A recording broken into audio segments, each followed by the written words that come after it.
Okay. So, good afternoon, everyone. So, Good afternoon, sir. Good afternoon, sir.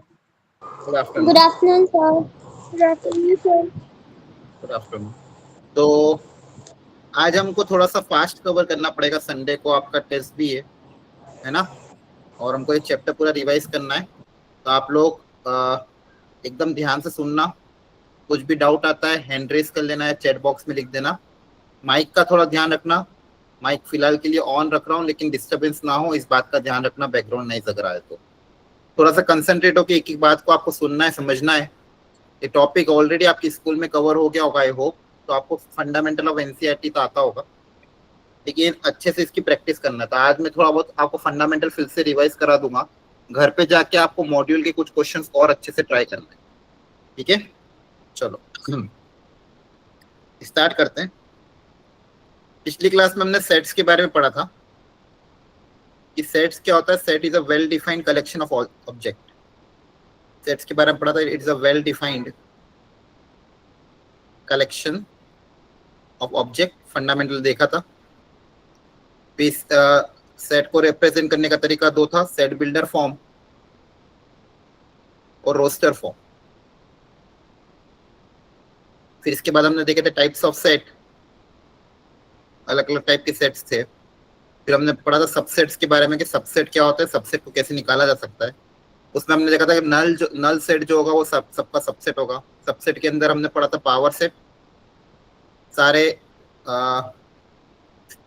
सारे subset का collection. और एक formula भी देखा था, अगर किसी सेट में n एलिमेंट है तो टोटल नंबर ऑफ सबसेट बताओ कितने होंगे, बोलो। 2 raised to power n. 2 की पावर n। 2 की पावर n। 2 की पावर n आया ना, क्लियर है। अगर किसी सेट में n एलिमेंट है तो टोटल नंबर ऑफ सबसेट होंगे 2 की पावर n, ये हमने देखा था। अब आज की क्लास में हमको देखना है ऑपरेशन फ्रॉम सेट। सेट में अलग अलग तरह के ऑपरेशन होते हैं, उनको अच्छे से समझना है आपको, ठीक है। तो अच्छे से देखो इसको। मान लो कोई सेट है ए जिसके अंदर एलिमेंट मान लो 1 2 3 4। कोई सेट है बी जिसके अंदर एलिमेंट मान लो 2 4 5 8। अब पहला ऑपरेशन आपने पढ़ा भी होगा, यूनियन, ठीक है। तो यूनियन मतलब क्या हो जाएगा, जैसे मान लो ए यूनियन बी मुझे पूछा है, तो बताओ इसका यूनियन क्या आ जाएगा। 1, 2, 3, 4, 5, 8, वेरी गुड। मतलब यूनियन में सारे एलिमेंट हम ले लेते हैं ना, तो ये होता है आपका यूनियन, वेरी गुड। सेकेंड होता है आपका इंटरसेक्शन। माइक ऑफ कर दो बोलने के बाद। A intersection B. इंटरसेक्शन मतलब क्या हो जाएगा, कॉमन एलिमेंट।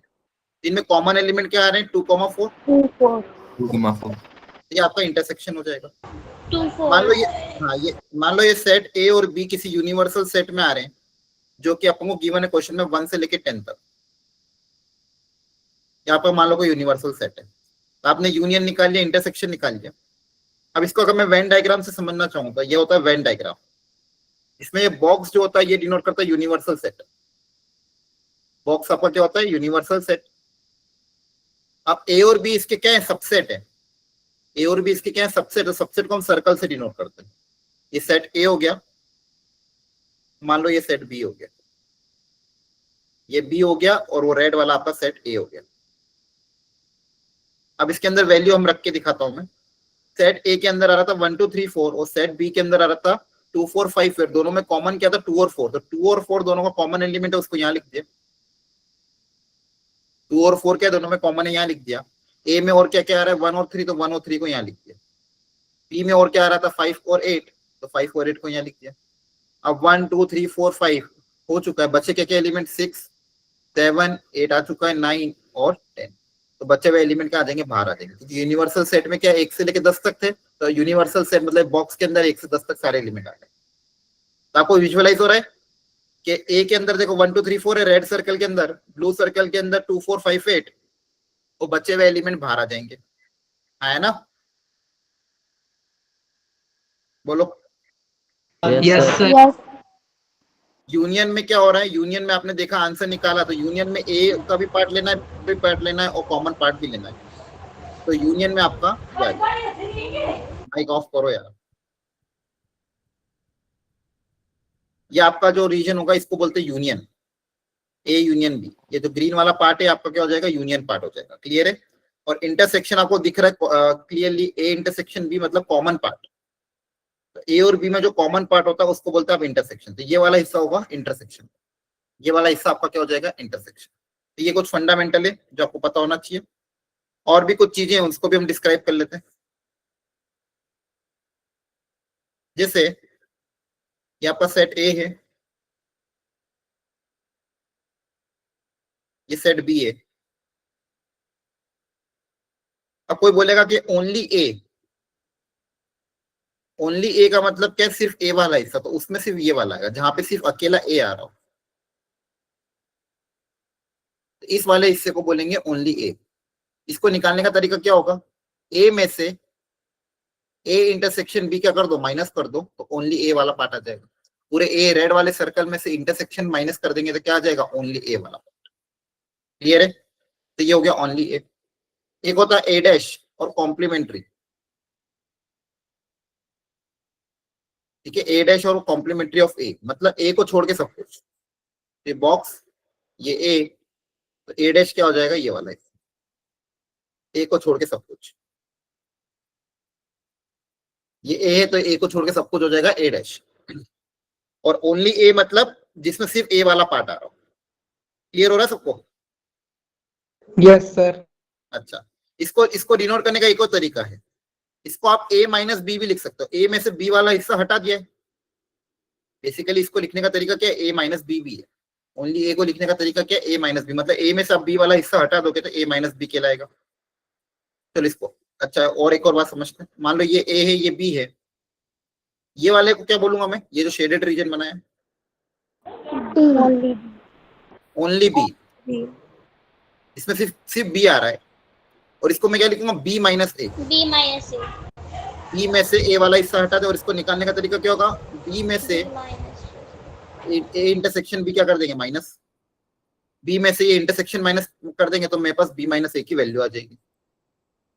ठीक है, तो कुछ फंडामेंटल चीजें हैं जो आपको पता होनी चाहिए। देखो यहाँ पे सारा डायग्राम दिया है, ए और बी है तो ये ए यूनियन बी, ये ए इंटरसेक्शन बी, ये ए माइनस बी, ये हो गया बी माइनस ए, ये हो गया ए कॉम्प्लीमेंट, ए को छोड़ के सब कुछ। ये जो बाहर वाला हिस्सा है इसको क्या बोलोगे, एक ए डैश, ए कॉम्प्लीमेंट। अब ये जो ए माइनस बी और बी माइनस का साथ में लेंगे यूनियन, तो इसको बोलते हैं ए डेल्टा बी। ए डेल्टा बी क्या हो जाएगा, ये भी यहाँ पे बता देता हूँ।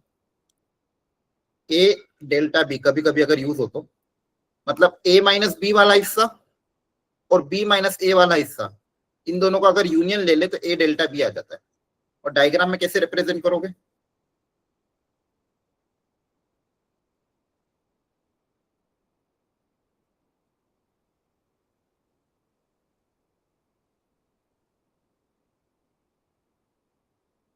ये वाला हिस्सा।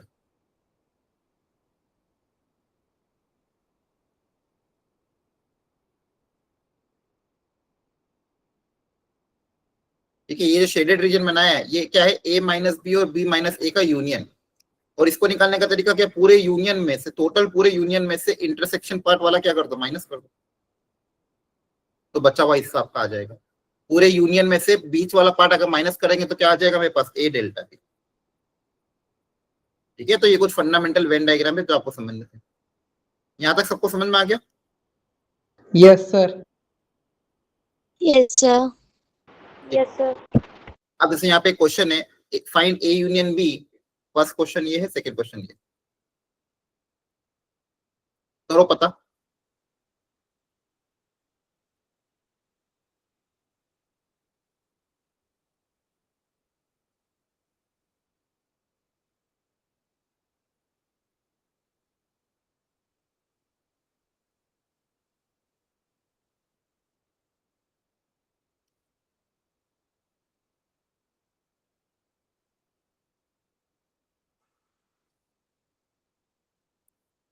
पहले सेट ए पता करो। 3, 5, 7, 9, 11.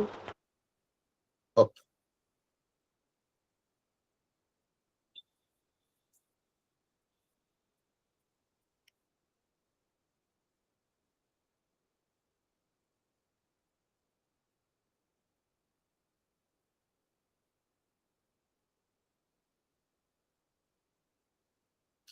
n की value natural number less than equal to 5, तो n को 1 रखोगे तो 3 आएगा, 2 रखने पे 5, 3 रखने पे 7, तो आपका सेट ए में ये एलिमेंट आएंगे।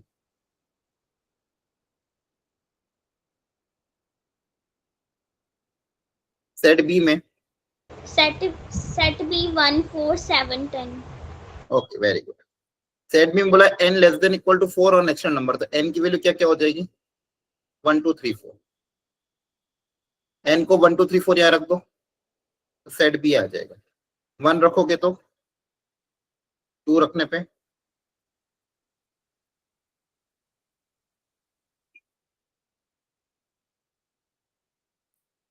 n को 2 रखोगे तो ये आ जाए 6 माइनस 2 4, 3 रखोगे तो 9 माइनस 2 7, 4 रखने पे 10, ये आ रहा है क्या? Yes, sir. sir. Yes, sir. अब आपको पूछा था union, Sir, A union B is 1 3 4 5 7 9 10 11. Okay, और 5 भी आ जाएगा 1 3 5 7 9, ठीक है 1 3 4 5 7 9 10 11 है ना।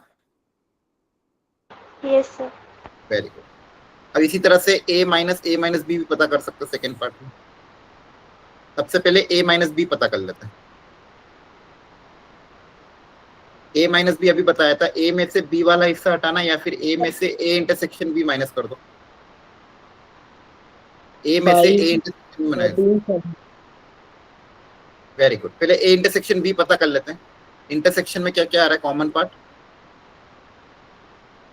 दोनों में कॉमन क्या आ रहा है a इंटरसेक्शन b में? 9 12 और 21। Common part 9. सिर्फ 9 ही तो आ रहा है, 9 9 21. 9 और 20। 9 and 21. अब ये a में से a इंटरसेक्शन b माइनस करना है तो क्या बचेगा? 5 13 13 7. ये आपका a माइनस बी आ गया, ठीक है। अब a में से A a, minus B. अब a में से वापस से a 9 माइनस बी से 21. सब्ट्रैक्ट करना है, वापस इंटरसेक्शन ही बचेगा। 9 21. क्लियर है? 9 and 21. आज समझ में आ गया? Yes, sir. अब कुछ फॉर्मूले होते हैं, number of element in a union b equal to number of element in a plus number of element in b minus number of element in a intersection.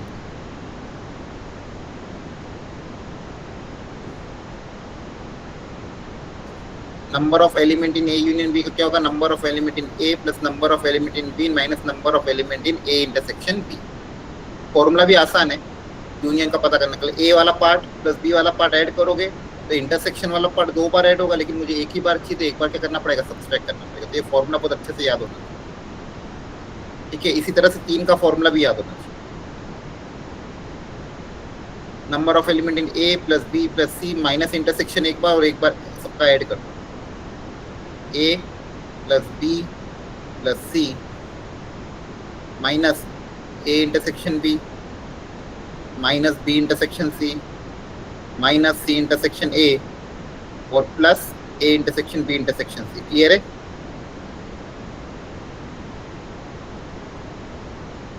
ठीक है, ये फॉर्मूले Yes, को sir. आपको याद रखना है। आज थोड़ा सा मेरी तबीयत ठीक नहीं, इसलिए मैं धीरे धीरे बोल रहा हूँ, ठीक है। तो गले में बहुत ज़्यादा प्रॉब्लम आ रही है, आपको कोई चीज़ समझ में नहीं आए तो पूछते रहना। अब in a group of 62 student 36 read English, 22 read Hindi, 12 read neither of two, how many read both? तो देखो इसको वेन डायग्राम से करोगे तो चीज़ें आसान दिख सकती है, कोशिश करो एक बार डायग्राम में। अगर बिना वेन डायग्राम के भी कर सकते, दोनों तरीके सिखा दो।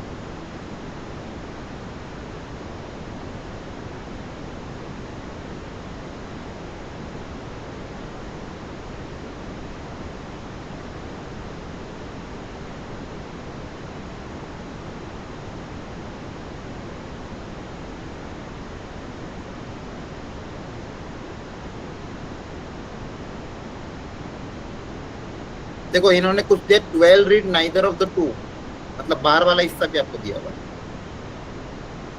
12 कौन सा हिस्सा है जो कि कोई भी रीड नहीं करते हैं, तो कहाँ पे आएगा, बाहर आएगा। अच्छा 60 क्या है, in a group of 60 student, 60 कहाँ आएगा, सर साउंड नहीं आ रही आपकी क्लियर। आवाज नहीं आ रही, 60 बाहर आएगा, out of box. Out of the box आएगा। 60 मतलब पूरे बॉक्स का वैल्यू है, पूरे ग्रुप का वैल्यू, तो 60 पूरे बॉक्स का वैल्यू है। 12 ये जो बाहर वाला हिस्सा, इसका वैल्यू 12 है। तो आप मुझे ये बता सकते हैं ये जो बचा हुआ हिस्सा यूनियन आ जाएगा, 60 माइनस 12 क्या आ जाएगा, ए यूनियन बी है ना। 60 में से 12 माइनस कर देंगे तो ये यूनियन वाला पार्ट आ जाएगा, yes sir. Yes sir. That is 48। अब आपको पूछा गया था 36 इंग्लिश, मतलब इंग्लिश की वैल्यू आपको ऑलरेडी गिवन है 36, इंग्लिश वाले सर्कल की वैल्यू 36 है, हिंदी वाले सर्कल की वैल्यू कितनी है 22। तो यूनियन का फॉर्मूला भी अप्लाई कर सकते हो, ई यूनियन एच का formula, number of element in E plus number of element in H minus number of element in E intersection H. अब यूनियन कितना है 48, number of element in E 36 plus 22 minus number of element in common. इसको solve करेंगे कितना आ जाएगा, ये 58। तो ऐसे कितने लोग हैं जो दोनों के दोनों न्यूज़पेपर रीड करते हैं, इंटरसेक्शन की वैल्यू कितने 58 माइनस 48 दैट इज 10। तो कॉमन पार्ट कितना आ जाएगा 10। क्लियर है। Yes sir. सर अच्छा मैं अगर पूछता आपसे Yes, एक sir. चीज और, how many read only English paper, तो बताओ only English paper.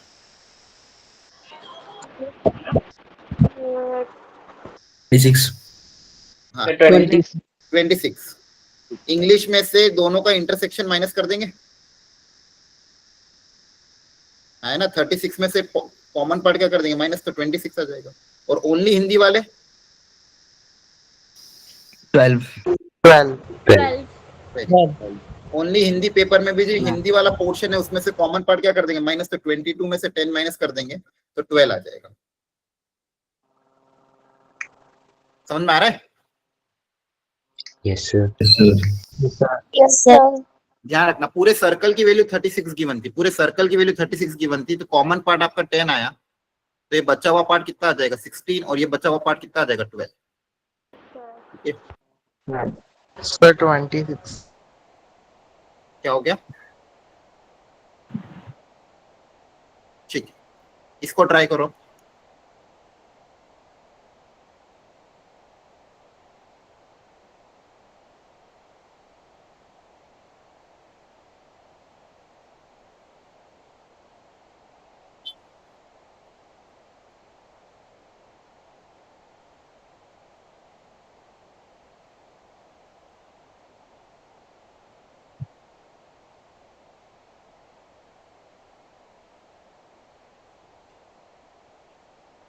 Sir, 6 persons drink tea and coffee both.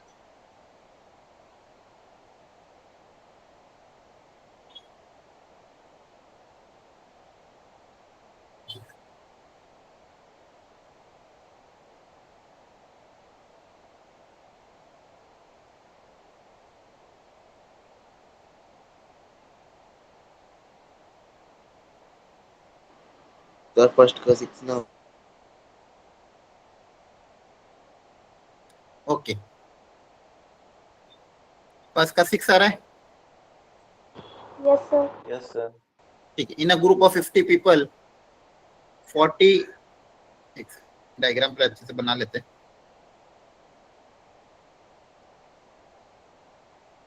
In a group of 50 people, 40 drink tea nor coffee and 30 drink tea. तो टी कॉफी दो चीजें हैं, ये T है मान लो और ये कॉफी है। तो 14 ड्रिंक टी नॉर कॉफी, इसका मतलब क्या है, ये क्या हिस्सा डिनोट कर रहा है इस डायग्राम में, बताओ इस डायग्राम में ये कौन सा हिस्सा डिनोट कर रहा है? The only T. minus coffee. Only T वाला है ना? कि Yes, sir. 14 लोग ऐसे हैं जो सिर्फ टी ड्रिंक करते हैं, नॉट कॉफी, मतलब ये वाला हिस्सा डिनोट कर रहा है। बोलो, समझ में आया? Yes, sir. Yes, sir. ये वाला हिस्सा 14 है। 30 ड्रिंक टी, इसका मतलब क्या है? 30 ड्रिंक टी मतलब इस पूरे सर्कल की वैल्यू, इस पूरे सर्कल की वैल्यू कितनी है? 30। तो इस सर्कल के बाहर लिखते हैं इसको हमेशा। इस पूरे सर्कल की वैल्यू 30 है ना? Yes, sir. अच्छा, तो बताओ ये बचा हुआ हिस्सा कितना आ जाएगा, कॉमन पार्ट वाला? 16. 16. 16. ये कितना आ जाएगा? 16. T intersection coffee, 30 minus 14, that is 16. How many drink both? तो ये 16 आ गया। अब सेकेंड पार्ट वो जो how many drink coffee but not T, वो पूछा।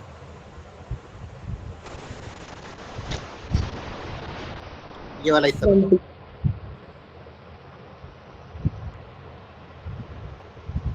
अब बोला ग्रुप ऑफ 50%। अब देखो यहाँ पे कुछ और नहीं दिया हुआ, तो आपको ये यूनियन ही मानना है कि 50% का ग्रुप है, मतलब ये यूनियन गिवन है। क्या गिवन है? यूनियन। तो आप इसको क्या मान लो? एक्स मान लो। इस पार्ट को क्या मान लो? फिलहाल के लिए एक्स मान लो। तो आपको टोटल 50% के बारे में हम बात कर रहे हैं। तो इन तीनों की बारी मतलब 14 + 16 + x, ये आपका 50 के बराबर होगा। माइक ऑफ करो, किसी का नॉइज आ रहा है बैकग्राउंड। आरती, तो 14 + 16 + x, ये आपका 50 हो जाएगा। 20. तो यहाँ से आ जाएगा 30 + x = 50। Plus x is equals to 50. X is equals to 50 minus 30 is equals to 20. तो ये जो पोर्शन है ओनली कॉफी वाला, ये आपका आ जाएगा 20, क्योंकि आपको बोला 50% का, तो आपको यही अज्यूम करना है कि ये यूनियन ही गिवन है, क्योंकि बाहर की चीजों कुछ पता नहीं है। तो अपन ने देखो कैसे सॉल्व किया, एक एक करके। पहले टी की वैल्यू गिवन थी, ओनली टी की वैल्यू की थी, इंटरसेक्शन निकाल लिया। फिर आपको पता है यूनियन गिवन है 50, तो 14 + 16 + x की वैल्यू यूनियन के बराबर होगी, तो वहां से x आ जाएगा। क्या समझ में आ रहा है? Yes, sir. आप चाहो तो फॉर्मूला वगैरह अप्लाई करके भी निकाल सकते हो। फॉर्मूला अप्लाई करना तो फॉर्मूला अप्लाई कर देना, वेन डायग्राम से जाना तो वेन डायग्राम से। क्लियर है? ये होमवर्क के लिए 2 क्वेश्चन आप ट्राई कर लेना एक बार। तो ये आपका कुछ फंडामेंटल्स था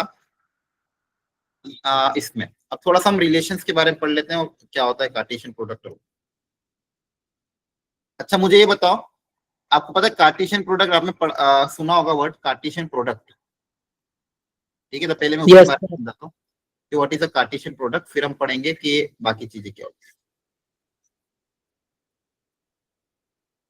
ये होमवर्क है आपका, घर पे ट्राई कर लेना, आंसर भी गिवन है यहाँ पे। अब कार्टेशियन प्रोडक्ट का मतलब क्या होता है, इसको अच्छे से समझो। मान लो कोई सेट है ए, 1 2 3, कोई सेट है बी, उसके अंदर एलिमेंट है मान लो ए, बी। तो कार्टेशियन प्रोडक्ट डिफाइन किया, मान लो ए क्रॉस बी। इसका मतलब क्या है? इस सेट ए क्रॉस बी का मतलब क्या आएगा? अगर ए क्रॉस बी के बारे में पूछा है, इसका मतलब क्या? Set of all possible pairs from A to B. A cross B का मतलब क्या? Set of all possible pair from A to B. पहला एलिमेंट सेट ए से लेना, दूसरा मतलब मान लो एक्स को वाई टाइप है, X belongs to set A and Y belongs to set B. पहला एलिमेंट सेट ए से आना चाहिए, दूसरा एलिमेंट सेट बी से आएगा, तो वो एक्स वाई सारे पॉसिबल पेयर। अब जैसे यहाँ पे ए क्रॉस बी पता करना है, सारे पॉसिबल पेयर, पहला एलिमेंट सेट ए से आएगा, दूसरा 1 से। तो पहला एलिमेंट 1, तो 1 के साथ ए, 2 के साथ, सॉरी 1 के साथ ए, 1 के साथ बी, फिर 2 के साथ ए, 2 के साथ बी, 3 के साथ ए, 3 के साथ बी। तो ये क्या है? सारे पॉसिबल ऑर्डर्ड पेयर का कलेक्शन था। ऑल पॉसिबल ऑर्डर्ड पेयर, यहाँ पे एक वर्ड यूज होता है ऑर्डर्ड पेयर, ये भी इंपॉर्टेंट है। सेट ऑफ ऑल कलेक्शन, या फिर इसको लिख दो collection of all possible ordered pair. Ordered pair मतलब ऑर्डर में आना चाहिए। ए क्रॉस बी बोला है, मतलब ऑर्डर क्या होगा? पहला एलिमेंट सेट ए से आएगा, दूसरा एलिमेंट सेट बी से आएगा, तो ये ऑर्डर में आना चाहिए। तो ये ए क्रॉस बी हो गया, ठीक है, इसी तरह से मान लो कोई बोलेगा भाई बी क्रॉस ए क्या होगा, तो पहला एलिमेंट बी से आएगा, दूसरा एलिमेंट ए से आएगा।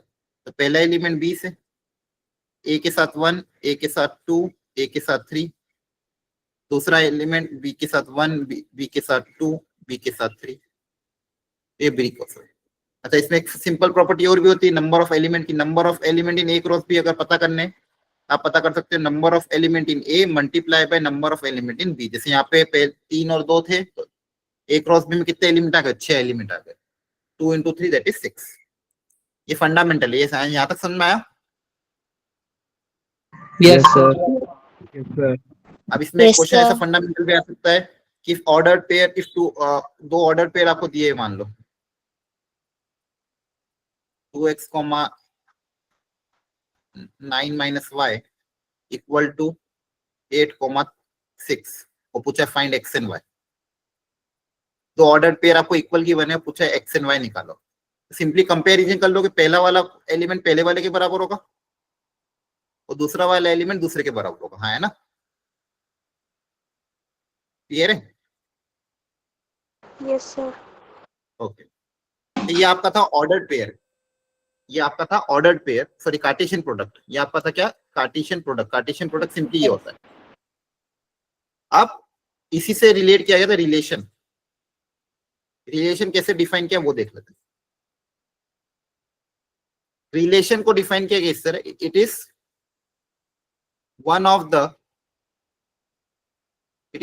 The subset of Cartesian product. It is one of the subset of Cartesian product A cross B. इसको ऐसे लिखो, a relation R from A to B. अगर कोई रिलेशन में डिफाइन कर रहा हूं R from A to B,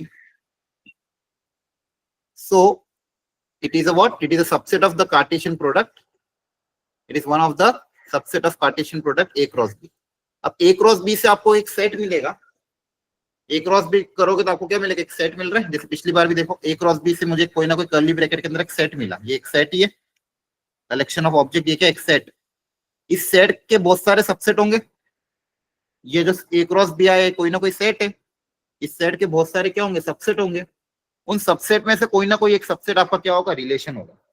कोई ना कोई सबसेट आपका क्या होगा, रिलेशन।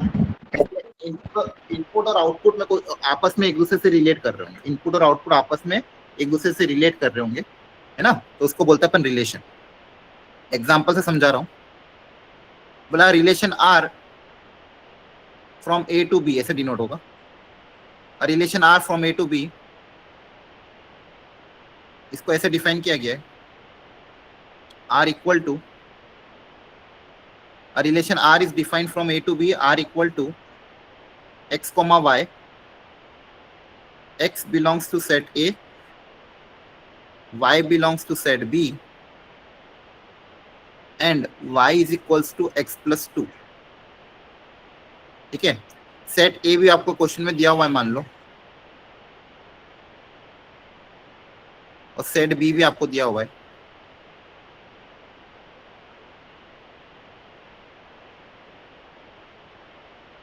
ये a relation R defined from A to B, x comma y, x belongs to set A, y belongs to set B। मतलब इनपुट सेट A से आएगा, आउटपुट सेट B से आएगा, और दोनों इनपुट आउटपुट में रिलेशन क्या दिया हुआ है क्वेश्चन में, y equal to x plus 2। तो बोला है रिलेशन R क्या होगा। आप खुद सोचो, A क्रॉस B करेंगे तो बहुत सारे एलिमेंट आएंगे A क्रॉस B में, है ना? A क्रॉस B करने में बहुत सारे एलिमेंट आएंगे और उसके भी बहुत सारे सबसेट होंगे, उसके भी बहुत सारे क्या होंगे, सबसेट्स होंगे। अब इस रिलेशन R को मुझे डिफाइन करना है, तो मैं यहाँ पे ये मैपिंग डायग्राम से इसको डिफाइन करने की कोशिश करूँ। ये आपका सेट A, ये आपका सेट B। सेट A में 4 एलिमेंट है, 1 2 3 4, और सेट B में भी 8 एलिमेंट है।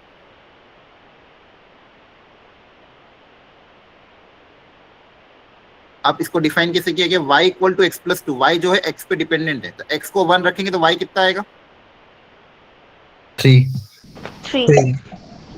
ये रिलेशन R डिफाइन हो रहा है। x को 2 रखने पे कितना आ जाएगा, 5, सॉरी 4। x को 2 रखने पे कितना आ जाएगा, 4, है ना? 3 रखने पे 5, 4 रखने पे 6, सही है? Yes. Yes, sir. ठीक है, तो ये रिलेशन Yes, sir. आर हो गया। तो ये अब देखो, ये कोई ना कोई ए क्रॉस बी का सबसेट ही होगा, ये कोई ना कोई ए क्रॉस बी का क्या होगा, सबसेट ही होगा, पहली बात। अच्छा, अब इसमें तीन चीजें और डिफाइन होती है, डोमेन, रेंज और कोडोमेन। कोई मुझे बताएगा इस डायग्राम को देख के कि डोमेन क्या होगी इसकी? 1, 2, 3. 1, 2, 3, 4. 1, 2, 3, 4. Very good, 1 2 3 4। जो भी इनपुट आपका वैल्यू यूज हो रहा है, इनपुट वैल्यू, उसको बोलते हैं domain. Range, So output 1, value. 2, 3, 5, 5, 1, 3, 4, 5, 6. 3 4 5 6। Range मतलब जो आउटपुट यूज हो रहा है। तो कोडोमेन, तो जिसमें all 1, sir 2, 3, 4, 5, 6, 7, 8. हाँ, 1 Set से of 8 B. तक सारे आ जाएंगे। सारे एलिमेंट्स आएंगे B Set में। B. Set B, complete set B आपका कोडोमेन होता है। क्लियर है? Yes, sir. Yes, sir. ठीक है। अच्छा, एक चीज और, अगर मान लो, मैं एक चीज बोलता हूं कि मान लो सेट ए में 3 एलिमेंट थे, सेट बी में 2 एलिमेंट, सेट ए में 3 एलिमेंट थे, सेट बी में 2 एलिमेंट थे। तो पूछा है find total number of possible relations. Total कितने रिलेशन पॉसिबल हो सकते हैं? 6. नहीं, 6. 6 नहीं, गलत है। 6. Total number of The possible 64. The two. नहीं, 64. रिलेशन होता क्या, पहले वो पढ़ो ना। रिलेशन क्या है, किसका सबसेट है? कार्टेशियन प्रोडक्ट का सबसेट है ना। रिलेशन क्या है? Subset of Cartesian product. तो सबसे पहले कार्टेशियन प्रोडक्ट पता करोगे। कार्टेशियन प्रोडक्ट में कितने एलिमेंट आएंगे? आप बोलोगे सर कार्टेशियन प्रोडक्ट में 6 एलिमेंट आ जाएंगे। ये तो कार्टेशियन प्रोडक्ट में आ गया। अब रिलेशन इसका क्या है? सबसेट है। तो टोटल नंबर ऑफ सबसेट का फॉर्मूला क्या होता है? 2 की power n। Total number of possible subset का फॉर्मूला क्या होता है? 2 Two to power n. तो यहाँ पे कार्टेशियन प्रोडक्ट के कितने सबसेट बन सकते हैं, वही सब रिलेशन होंगे। तो क्या आंसर क्या आ जाएगा? 2 की पावर 6, 6. है ना। तो यही आपका total number of possible relation, यही आपका क्या हो जाएगा? Total number of possible relation. क्योंकि रिलेशन क्या है? It is the subset of Cartesian product. तो कार्टेशियन प्रोडक्ट में अगर 6 एलिमेंट आ रहे हैं, तो total number of possible subset कितने हो जाएंगे? 2 की पावर 6। बोलो, समझ में आ रहा है? Yes, sir. ओके, तो ध्यान रखना है। तो ये सब डेफिनेशन यहाँ पे दे रखी है अच्छे से, आप आराम से रीड कर लेना। यहाँ पे फॉर्मूला भी दिया हुआ है कि सेट ए में अगर m एलिमेंट है, सेट बी में अगर मान लो n एलिमेंट है, तो total number of possible relation कितने हो जाएंगे? 2 की पावर mn, है ना। Yes, sir. Total number of possible relations 2 की पावर m इंटू n, 2 की power m into n। Domain और रेंज आपको मैंने बता दी रिलेशन की क्या हो। एक और एग्जांपल से समझा के वाइंड अप कर देते हैं इसको। जैसे मान लो ए बी, कोई रिलेशन आर डिफाइंड है। ए में मान लो एलिमेंट है कुछ,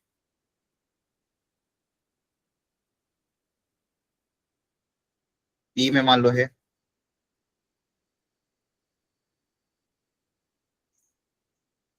और मान लो इस तरह से कुछ रिलेट हो रहे हैं।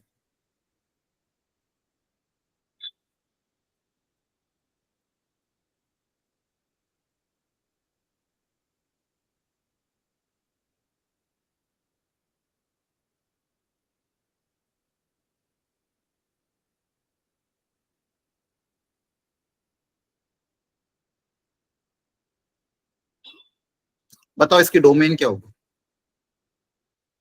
1, 3, 5. 3, 5. 3, 5. 1 3 5। 2 और 4 यूज ही नहीं हो रहे ना, जो यूज नहीं होता उनको यूज नहीं करते। Range Sir, 4, 8, 10, 4, 8, 10, 5. 4, 8, 10, 5. 4, 8, 10, 5. Codomain complete set भी हो गया, है ना। Set B. Sir, I have a doubt. हाँ बोलो। सर जैसे हमने यहाँ पे सेट ए में जो एलिमेंट्स है उनके मतलब सेट बी के साथ कई एलिमेंट्स के मतलब सेम रिलेशन है, जैसे 1 का 4 के साथ भी है, 8 के साथ भी है। हाँ। तो ऐसे हो सकता है कि 4 का 1 के साथ भी हो और 3 के साथ भी हो। क्या बी एलिमेंट्स के भी हो सकते हैं रिलेशंस? नहीं नहीं, अपन कभी भी ए से बी जाएंगे। इनपुट सेट का देखते हैं, इनपुट सेट क्या इमेज बना रहा है। इनपुट सेट एक से ज्यादा इमेज भी बना सकता है रिलेशन।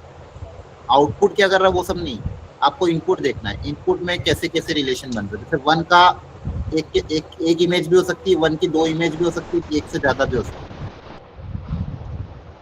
आपको सिर्फ इनपुट पे ध्यान देना।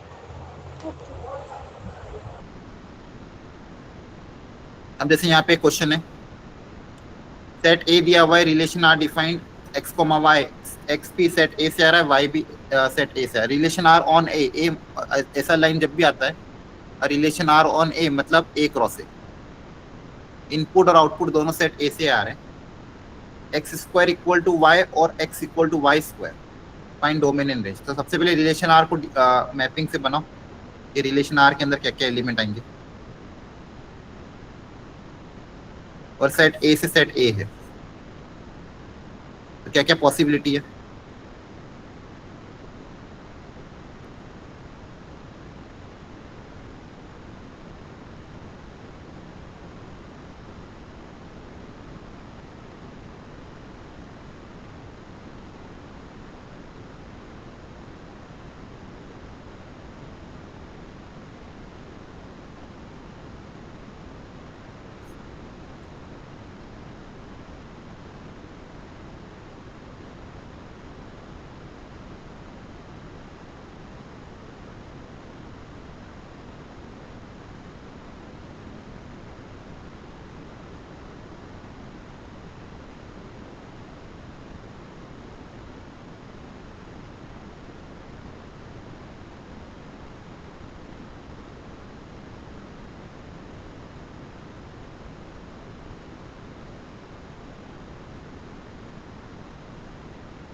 और है ना। तो देखो कैसे सोचेंगे, एक्स को रखते जाओ वाई पता चलता जाएगा। सबसे पहले रिलेशन का देखते हैं। एक्स को रखा मान लो 2, एक्स का स्क्वायर क्या हो जाएगा 4, तो 2 से 4 रिलेट हो जाएगा। सर सेट में 1 तो नहीं है। हाँ सॉरी 1 नहीं है, हाँ सॉरी।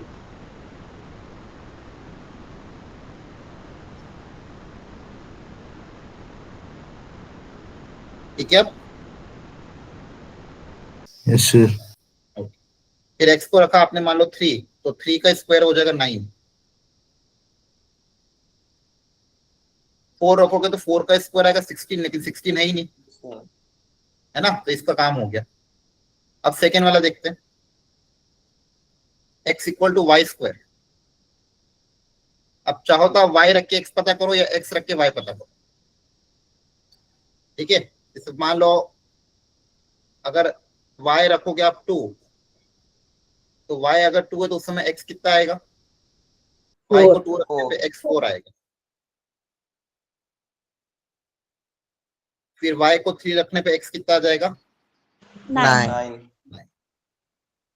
और वाई को 4 रखेंगे तो कुछ मतलब नहीं है, 16 नहीं है बट तो इतना ही बनेगा सिर्फ। डोमेन क्या आएगी इसकी,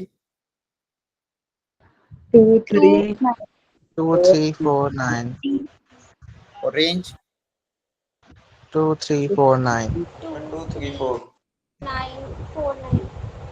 तो रेंज और कोडोमेन दोनों निकल गए। ठीक है, समझ में आ गया। Yes sir. ये कुछ आपके लिए होमवर्क के लिए क्वेश्चन है जो घर पे आपको ट्राई करना है ना। क्लियर हो गया यहाँ तक सबको, सब fundamental. Yes sir. Yes sir. अब फंक्शन का भी बेसिक पढ़ाता हूँ, उसके बाद टाइप्स ऑफ रिलेशन भी देखेंगे। इसके बाद पहले फंक्शंस का बेसिक पढ़ लेते हैं। देखो फंक्शन क्या होता है,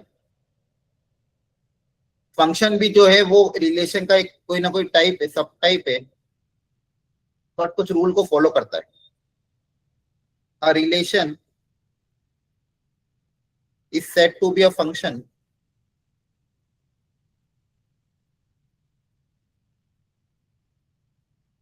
if and only if, इसको बहुत आसान भाषा में समझा रहा हूं.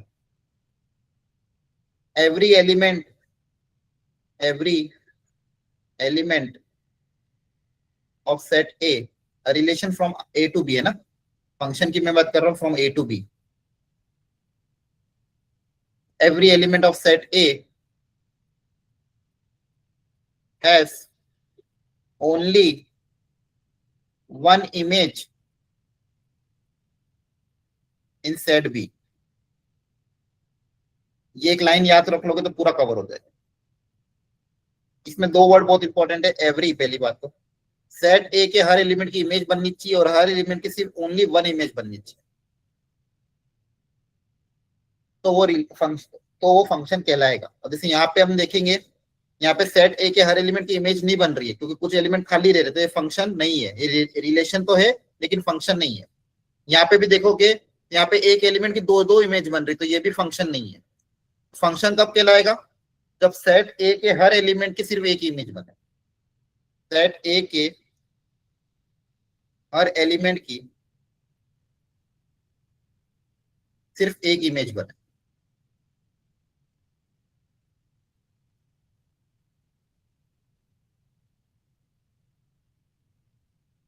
तो वो फंक्शन कहलाएगा. एग्जाम्पल के तौर पे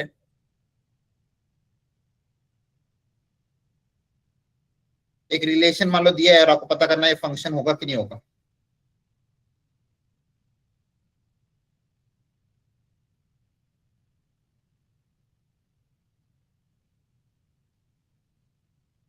क्या ये फंक्शन है?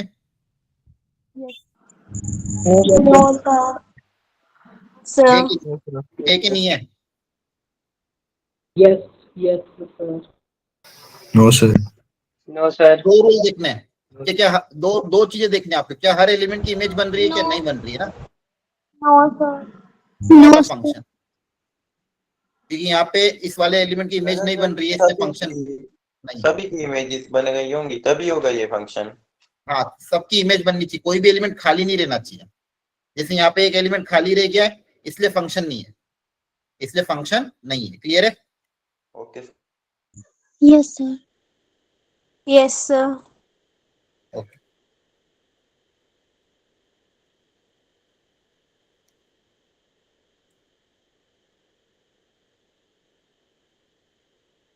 बताओ क्या ये फंक्शन है? Yes, no sir. Sir. Yes yes sir. Yes sir. Yes, ध्यान sir. से देखो, दोनों रूल को पढ़ो. हर एलिमेंट की सिर्फ एक इमेज बननी चाहिए. क्या हर एलिमेंट की इमेज बन रही है? पहला रूल सेटिस्फाई हो रहा है ना. Yes sir. और हर एलिमेंट की एक ही इमेज बन रही है, सबसे एक ही एरो तो निकल रहा है. देखो हर एलिमेंट से एक ही एरो निकल रहा है, तो ये फंक्शन होगा. आपको सेट बी से कोई मतलब नहीं, इमेज सेम बन सकती है. दो अलग अलग एलिमेंट की सेम इमेज बन सकती है, बस हर एलिमेंट की एक ही इमेज बननी चाहिए. देखो यहाँ से एक एरो, यहाँ से भी एक एरो, यहाँ से भी एक एरो, तो ये फंक्शन होगा. दोनों रूल सेटिस्फाई कर रहा है ना. Yes, sir. हर एलिमेंट की सिर्फ एक इमेज बने, हर एलिमेंट की एक ही इमेज बन रही है. देखो ध्यान से, यहाँ पे 1 2 3 है, तो 1 की इमेज ए, बी 2 की इमेज बी और 3 की इमेज भी बी, लेकिन हर एलिमेंट की इमेज तो एक ही है. आप एक और देखो. सर हर हर हर उसकी अलग अलग बने वो जरूरी है? कोई जरूरी नहीं है. यहाँ पे देखो सेम बन रही है. वैसा मैंने बोला ही नहीं ना कि दो अलग अलग एलिमेंट की सेम इमेज बन सकती है, कोई जरूरी नहीं कि सबकी अलग अलग. बताओ ये फंक्शन है क्या? No sir. सोच समझ True. के बोलो. सर है. Yes, sir. यस.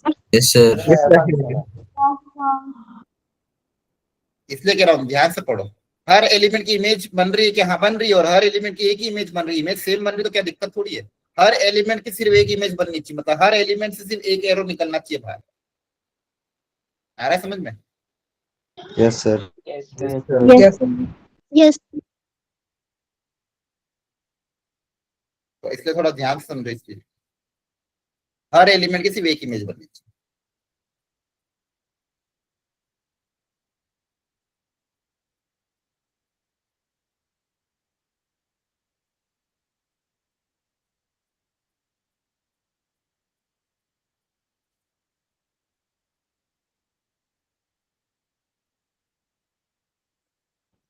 क्या ये फंक्शन है? No, sir. No, sir. No sir. No, sir. क्यों? Sir, 2 की 2 इमेज Because F बिकॉज 2 की 2 इमेज बन रही है, Yes, sir. इसलिए फंक्शन नहीं है। अब देखो इसको ग्राफिकली कैसे समझेंगे वो समझते हैं। आपको बोला चेक करो फंक्शन है कि नहीं है, तो अगर आप उसका ग्राफ बना पाओ आप चेक कर सकते हो फंक्शन है कि नहीं है। ठीक है, मैं कुछ ग्राफ बना के दिखा रहा हूँ, आपको चेक करके बताना है फंक्शन है कि नहीं है।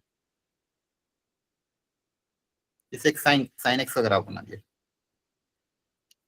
एक Y square equal to 4x का ग्राफ बना दिया, और एक मान लो सर्कल का ग्राफ। अब इस ग्राफ को देख के ये आपकी एक्स एक्सिस है, आपकी एफ एक्स। 60 की 16 है। सर पता चल गया, ठीक है फिर मैं तो क्या बोल रहे हो? फोन की बैटरी खत्म होने वाली है। चलिए करो। माइक ऑफ करो। ठीक है, माइक का ध्यान रखा करो, नहीं तो क्लास से परमानेंटली रिमूव करवाना पड़ जाएगा। क्लास डिस्टर्ब नहीं होनी चाहिए बिल्कुल भी। ये कुछ ग्राफ मैंने यहाँ पे दिए हैं, आपको इस ग्राफ को देख के ये बताना है कि फंक्शन है कि नहीं है। अब देखो कैसे देखोगे, तो यहाँ पे बोला कि इनपुट के लिए एक ही आउटपुट होना चाहिए, तो हम क्या करेंगे, वर्टिकल लाइन टेस्ट होता है। कहीं पे भी वर्टिकल लाइन ड्रॉ करने पे आपको चेक करना है ग्राफ को कितनी जगह कट कर रही है। कहीं पे भी अगर वर्टिकल लाइन ड्रॉ करने पे ग्राफ को सिर्फ एक ही जगह कट कर रही है तो फंक्शन होगा। वर्टिकल लाइन ड्रॉ करने पे ग्राफ को अगर एक ही जगह कट करी तो फंक्शन होगा, लेकिन अगर वर्टिकल लाइन ड्रॉ करने पे ग्राफ को एक से ज्यादा जगह कट कर रही है तो फंक्शन नहीं होगा। क्यों ऐसा क्यों हो रहा है? क्योंकि देखो अगर वर्टिकल लाइन का मतलब क्या है, इसका मतलब ये आउट बता रहा है कि इस करस्पॉन्डिंग एक्स नॉट पे आपको y की दो वैल्यू मिल रही है, y1 और y2। मतलब एक इनपुट पे अगर दो आउटपुट आएंगे तो फंक्शन वैसे भी नहीं होगा। एक इनपुट पे अगर दो आउटपुट आएंगे तो फंक्शन वैसे भी नहीं होगा। तो इसको बोलते हैं vertical line test. Graphical test मतलब वर्टिकल लाइन टेस्ट। तो बहुत आसान तरीका है फंक्शन को चेक करने का। क्या आपको अगर आपको ग्राफ पता है और ग्राफ पता है और आपने मान लो वर्टिकल लाइन ड्रॉ करी, अगर कहीं पे भी वर्टिकल लाइन ड्रॉ करने पे सिर्फ एक ही जगह कट करती है तो फंक्शन होगा, और कहीं पे भी अगर एक भी जगह अगर एक से ज्यादा जगह कट करेगी तो फंक्शन नहीं होगा। तो वर्टिकल लाइन ग्राफ क्या है? वर्टिकल लाइन ड्रॉ लिख लो, आपको लिखना हो तो vertical line, if vertical line at anywhere cuts the graph at only one point, at only one point, then it is a function.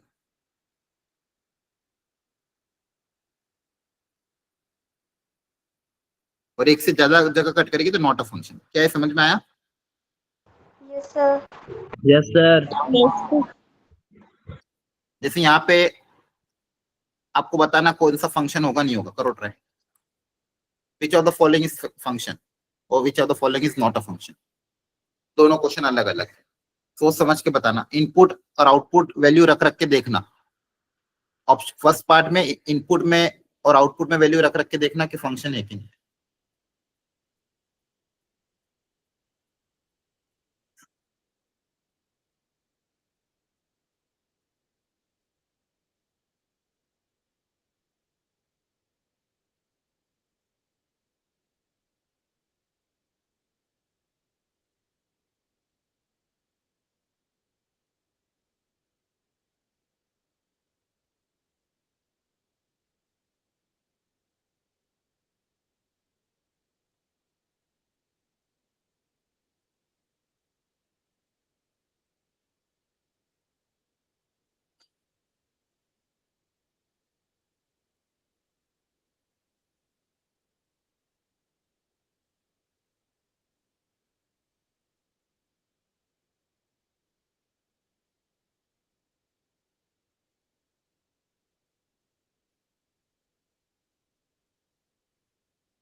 चलो देखो ध्यान से। अच्छा बताओ, ऑप्शन नंबर ए क्या है, फंक्शन होगा? No sir. कैसे पता करेंगे? देखो, एक्स की जगह -1 रखने पे 0 रखना है, 1 रखना है, और आपको देखना है कि इमेज बन रही कि नहीं बन रही। तो -1 रखोगे, एक्स की जगह -1 रखोगे तो y कितना आएगा? -1। -1 यहाँ पे नहीं है। 0 रखने पे क्या आएगा? 0। 1 रखने पे क्या आएगा? 1। लेकिन -1 की इमेज बन पाएगी क्या? नहीं, no sir. Not a function. देखिए -1 की कोई इमेज बन नहीं रही, तो इसलिए फंक्शन नहीं है। इसी तरह से सेकंड में इनपुट में क्या क्या है? 0 1 4। आउटपुट में क्या है? -2 -1 0 1 और 2। अब यहाँ पे रखना है आपको ±√x। सबसे पहले x को 0 रखोगे तो 0 पे 0 आएगा, फिर x को 1 रखोगे तो 1 पे आएगा +-1। -1 भी आ रहा है, +1 भी आ रहा है। 4 रखने पे +-2। तो बताओ क्या है, फंक्शन होगा? No sir. No sir. यहाँ पे भी एक एलिमेंट की एक से ज्यादा इमेज बन रही तो फंक्शन नहीं होगा। इसी तरह से थर्ड चेक करोगे, इसी तरह से फोर्थ चेक करोगे। आगे समझ में? ये इनपुट रखते जाना है, एक्स की जगह ये वैल्यू रखते जाओगे और देखना है आउटपुट कैसा आ रहा है। क्लियर है? Yes sir. Yes sir. अच्छा बता, सेकंड का आंसर क्या है? इसमें से कौन सा फंक्शन होगा? ABCD? B C. B. B और डी। B और D दोनों के दोनों फंक्शन है, डी। यस है ना? सर। A और यस C नहीं है, सर। B और D आपका फंक्शन होगा। ये वापस से कुछ क्वेश्चन आपके लिए दिए हैं होमवर्क, आपको ट्राई। यहाँ तक समझ में आ गया? अब यहाँ पे भी आप अगला पार्ट है, डोमेन, कोडोमेन एंड रेंज। अब इसको अच्छे से समझो प्रॉपर्ली।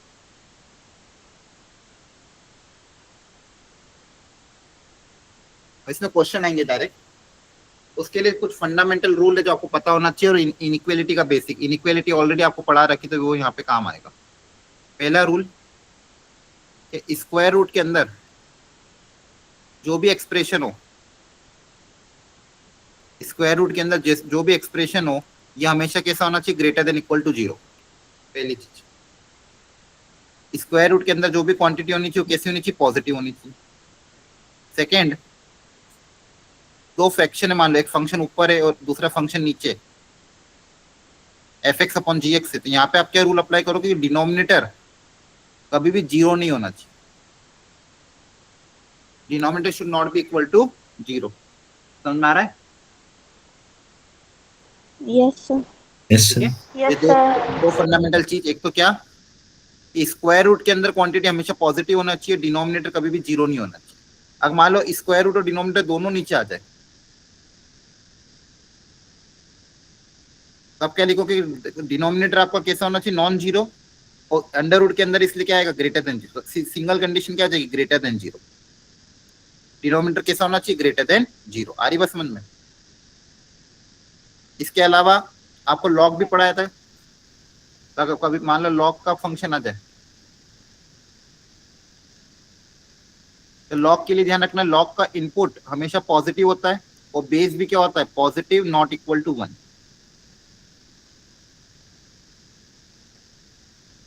लॉग का जो इनपुट होता है, लॉग के अंदर जो इनपुट रखते हैं अपन, ये हमेशा कैसा होता है? पॉजिटिव, और जो बेस होता है वो भी पॉजिटिव होता है एंड नॉट इक्वल टू।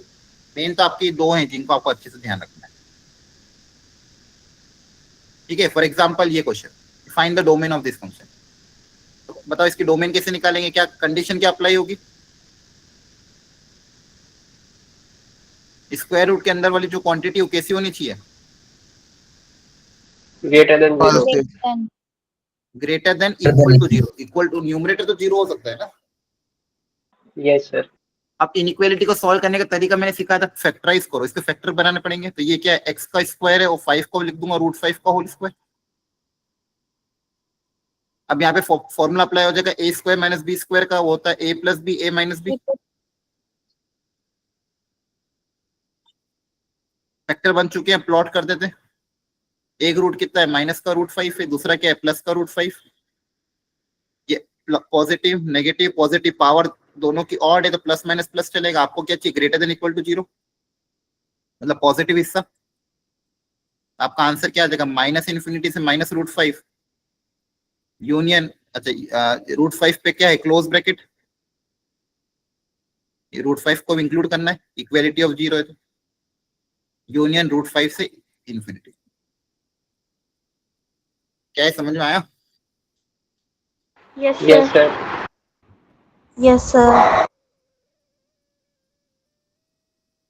बोला इसकी डोमेन बताओ, तो क्या करोगे,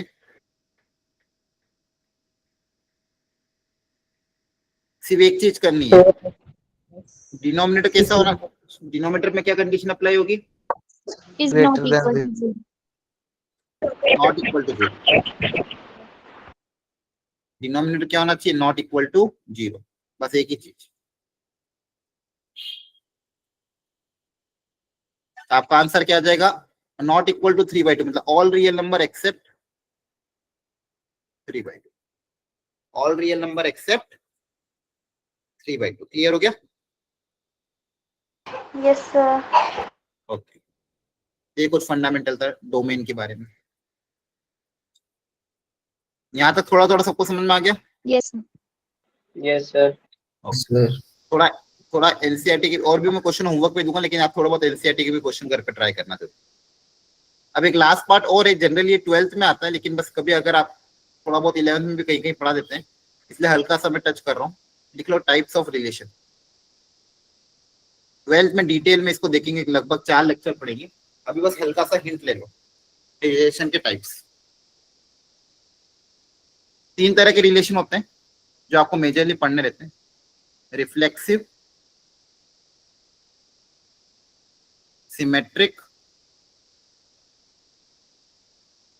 और ट्रांजिटिव। ये रिलेशन के टाइप है, रिफ्लेक्सिव, सिमेट्रिक और ट्रांजिटिव। और relation R from set A to B मान।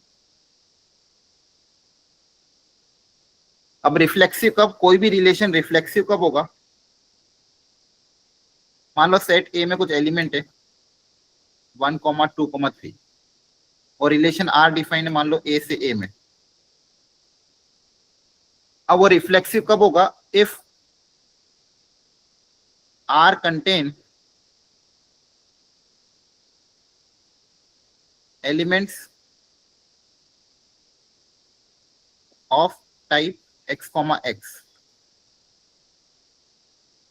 For all x belongs to set A. मतलब आर के अंदर अगर x, x टाइप के एलिमेंट आ रहे हैं for all else, for all x belongs to set A, तब ऐसा रिलेशन को रिफ्लेक्सिव बोला जा सकता है। इस केस में मान लो कोई रिलेशन आर मैंने डिफाइन किया R1, इसके अंदर आ रहा मान लो 2, 3, 1, 1, 2, 2, 3, 2 एंड 3, 3। तो क्या ये रिफ्लेक्सिव होगा?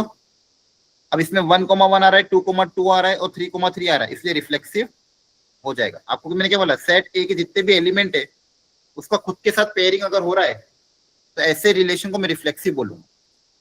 इसको हिंदी में लिख देता हूँ, रिफ्लेक्सिव का मतलब सिर्फ अभी लाइट लाइट हल्का हल्का आपको बस ध्यान रखना, सेट ए के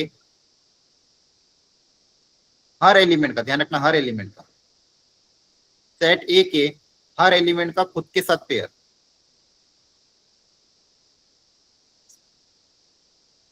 खुद के साथ पेयर बन रहा हो तो उसे रिफ्लेक्सिव कहते हैं।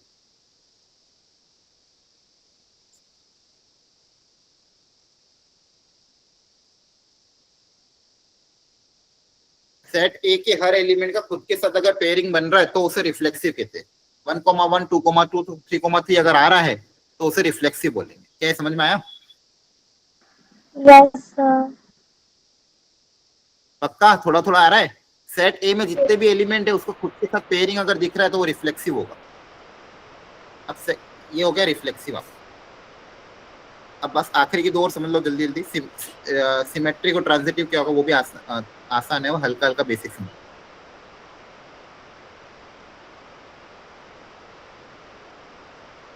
सेकंड समझते हैं सिमेट्रिक।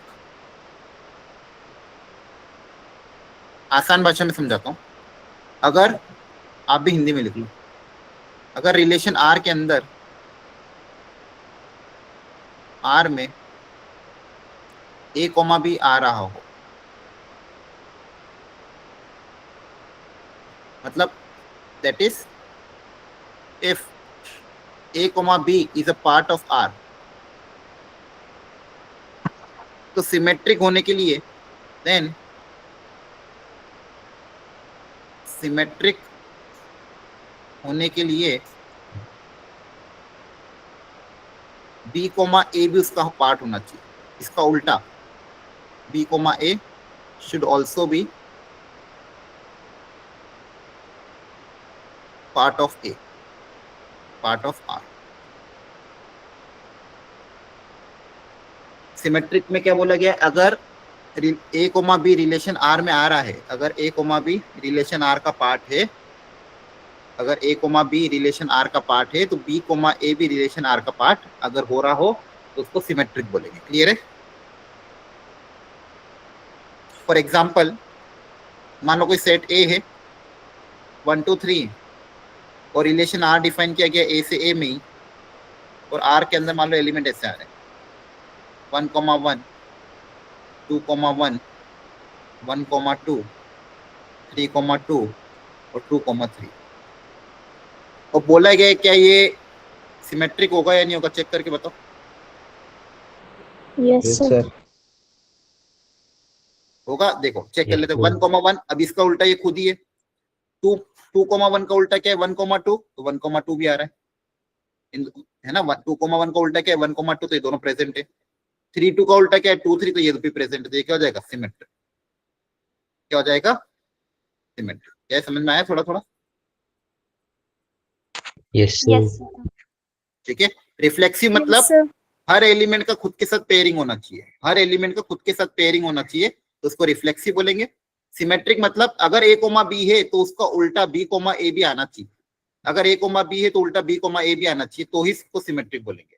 अगर एक आधा एक के लिए भी अगर नहीं है तो सिमेट्रिक नहीं बोलेंगे। एग्जाम्पल एक और ले लेते हैं, जैसे मान लो आर 1,1 2,3 2,2 3,2 1,3, क्या सिमेट्रिक होगा? क्या No, sir. No, sir. नहीं नो होगा, सर। क्योंकि 1,3 का उल्टा 3,1 Yes, sir. प्रेजेंट नहीं है।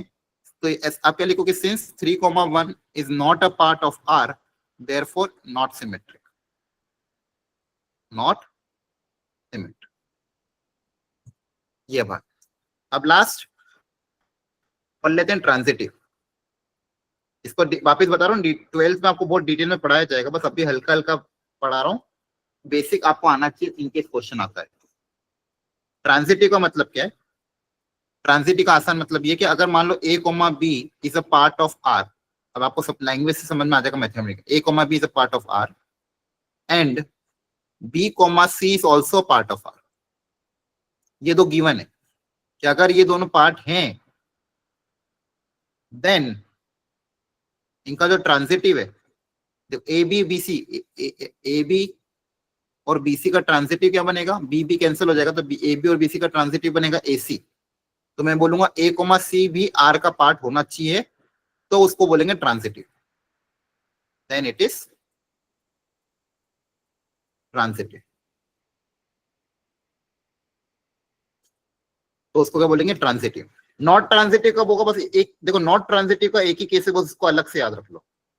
नॉट ट्रांजिटिव का सिर्फ एक ही केस है, बाकी सब केस में ट्रांजिटिव होगा। अभी के लिए नोट करके लिख लो, नॉट ट्रांजिटिव का सिर्फ एक ही केस होगा, बाकी सब केसेस में आंसर ट्रांजिटिव ही दे देना, आंख बंद करके। नॉट ट्रांजिटिव का एक केस क्या होगा, सिर्फ ये आपको ध्यान रखना। अगर मान लो ए कोमा बी आर का पार्ट है, बी कोमा सी भी आर का पार्ट है, अगर ये दोनों आर के अंदर आ रहे हैं और ए कोमा सी अगर आपको आर के अंदर नहीं दिख रहा है, मतलब आप क्या लिखोगे डायरेक्टली, नॉट ट्रांजिटिव। बाकी सब केस में आंसर क्या दोगे, ट्रांजिटिव ही दोगे। आ रही बात समझ में? ए कोमा बी है, बी कोमा सी है, लेकिन ए कोमा सी अगर नहीं है तो क्या बोलोगे, नॉट ट्रांजिटिव। बाकी सब केसेस में क्या होगा, ट्रांजिटिव होगा। Example,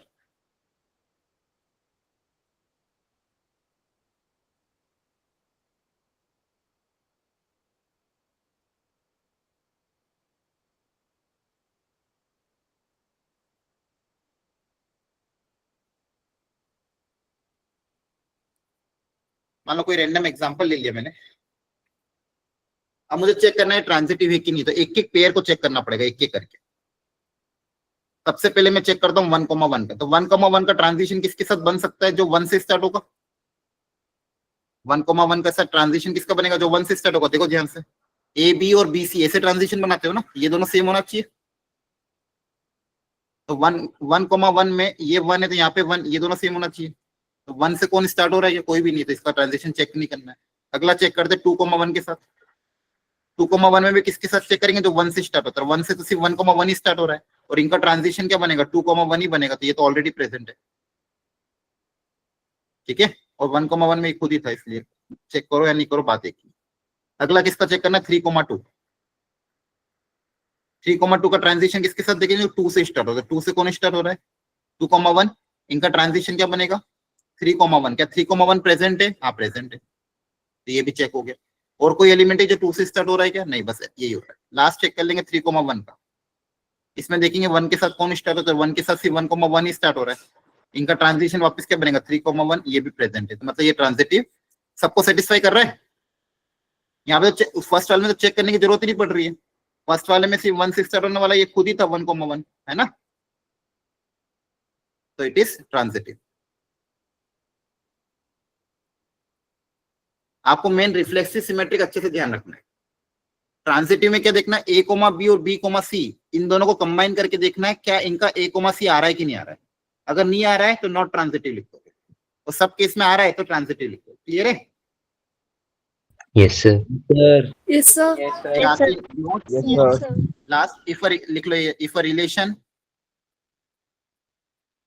is reflexive plus symmetric plus transitive, ऐसा रिलेशन जो तीनों के तीनों हो जाए, रिफ्लेक्सिव भी हो, सिमेट्रिक भी हो और ट्रांजिटिव भी हो, इसको एक स्पेशल नाम से जाना जाता है। It is called equivalence.